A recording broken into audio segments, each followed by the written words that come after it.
isibindi sikahlathi. He had the nerve to go to Zolega's house to demand answers from Zolega about the pregnancy and also claim ukuthi the baby is his. He had the nerve to ask Zolega ukuthi, is the baby mine?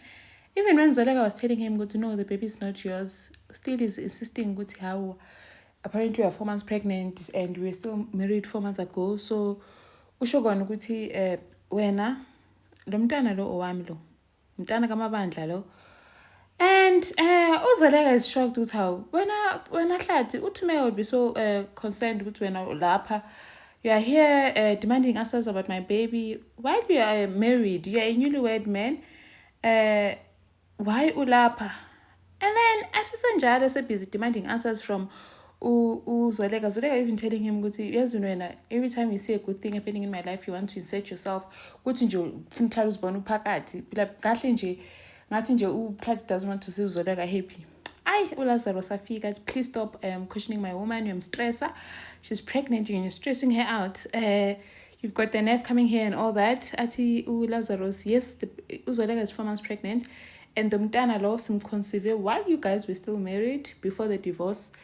And the mntana lo ukaNgqukana. This baby is in Ngqukana. Hey, the shock in Hlati's face, you could just see Guti he's starting to realize Guti the baby was created right under his nose. Guti the baby was conceived right under his nose. Because remember, Lazarus kept coming to the house at times with flowers. And Hlati did not like it at all. Even have the nerve to call him Nkwenkwe again, saying when Nkwenkwe stay out of this, like where does it get the nerve to call Lazarus Nkwenkwe? Anyway, Lazarus quickly put him in his place and said that this baby is in Ngqukana and both families have met and we did all the traditional stuff. So umntana lo kaNgqukana, so you better stay the hell away from Zolega. Zolega also called him out saying you've got your own family and your new wife. Please focus on them and your children and leave me alone. Please stop this obsession on Nayo.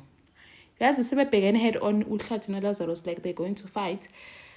And then Lazarus was shocked because how the two families have met already.